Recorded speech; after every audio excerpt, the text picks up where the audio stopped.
عرق و مادە بێهۆشکەرەکان زیانیان زۆر زۆرە لە بواری تەندروستی، لە بواری ئابووری، لە بواری کۆمەڵایەتی، لە هەموو بوارەکانە بەڕاستی گەورەترین زیانی هەیە. لە حەدیثی ئەبوو دەرداء هاتووە کە ئیمامی ئیبن ماجە ئەیگەڕێتەوە و ئەلبانیش ڕەحمەتی خوای لێ بێ فەرمێ حەدیثەکە صحیحە، ئەفەرمێ ئەوصانی خەلیلی صلى الله عليه وسلم، پێغەمبەری خوا صلى الله عليه وسلم وصيتي پێکردم لا تشربي الخمر فإنها مفتاح كل شر، فەرمووی ئاگات لێ بێ عەرەق مەخۆرەوە، مادەی بێهۆشکەر و شتە بێهۆشکەرەکان بەکار مەهێنە، بەڕاستی کلیلی دەرگای هەموو خراپەکاریەکانە.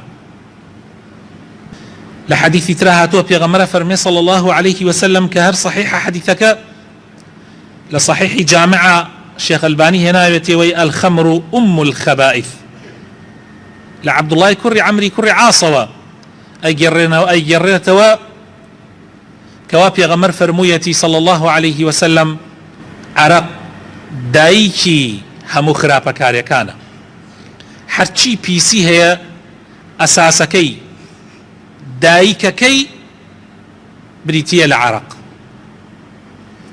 یان لە مادە بێهۆشکەرەکان. ئێمە وتمان عەرەق و مادە بێهۆشکەرەکان یەکێکن لە هەفتەی پێشووە. ئەو کەسەی مادەی بێهۆشکەر بەکارهێنێ خۆشەویستەکانم طبعا عەقڵی لەدەست ئەدا بۆ ماوەیەک، ئینسانیش عەقڵی لەدەست بدا خوا لە بیرەکە، ذکری خوا لە بیرەکە، واز لە ذکری خوا ئەهێنێ، فەرمانەکانی خوای تەعالا بەجێ ناهێنێ و پێچەوانەی ئەکاو، ئەوەشی خوا قەدەغەی لێ کردووە ئەو ئەیکا، بەڵکو لەوانەشە کە زۆر جاریش ڕووی داوە گوێنیش بە دینەدا، گوێن بە خوادا، گوێن بە پێغەمبەرەدا، گوێن بە مقەدەسات و پیرۆزیەکانی ئاین ئەدا. هەر لەبەر ئەوەیە پێغەمبەر صلى الله عليه وسلم لە حەدیثی صحیحە لێوە گێڕاوەتەوە کەوا فەرموویەتی لا يزني الزاني حين يزني وهو مؤمن ولا يشرب الخمر حين يشربها وهو مؤمن. لكاتيكا ككسي داوين بيس خريكي داوين بيسيا لو كاتيا إيماني نية بالراستي بباورة، وكاتيكيش كإنسان ما دي بيهوشكر بكار أهينيو عرقو هاوشي وكاني بالراسي لو كاتيا إيماني نية خواب هناماندا.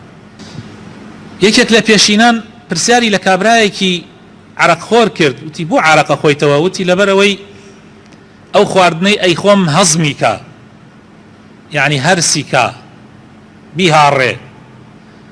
وتی با بزانی پێش ئەوەی خواردنەکە بهاڕێ عەقڵ و دینەکەت ئەهاڕێ، چونکە کەسی عەرەق خۆر زۆر جار لسر دين و إيمان نامينه وكو سبيغمر فرمي صلى الله عليه وسلم.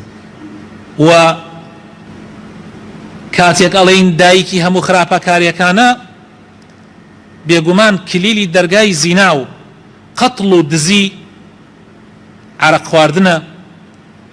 خواردن ريقايا كبو يا مادة بهوشكركان يا موتمان عرق كاتي ألين عرق يعني همو شتيكي بهوشكر باسكين ڕێگایەکە بۆ خۆکوشتن و ئینتیحارکردن. ئەو هەموو ئینتیحار و خۆکشتنەی کە زۆر بووە تۆ ئێستا لە ناو خەڵکە هەندێکی بۆ ئەوە ئەگەڕێتەوە یان زۆرینەی بۆ ئەوە ئەگەڕێتەوە.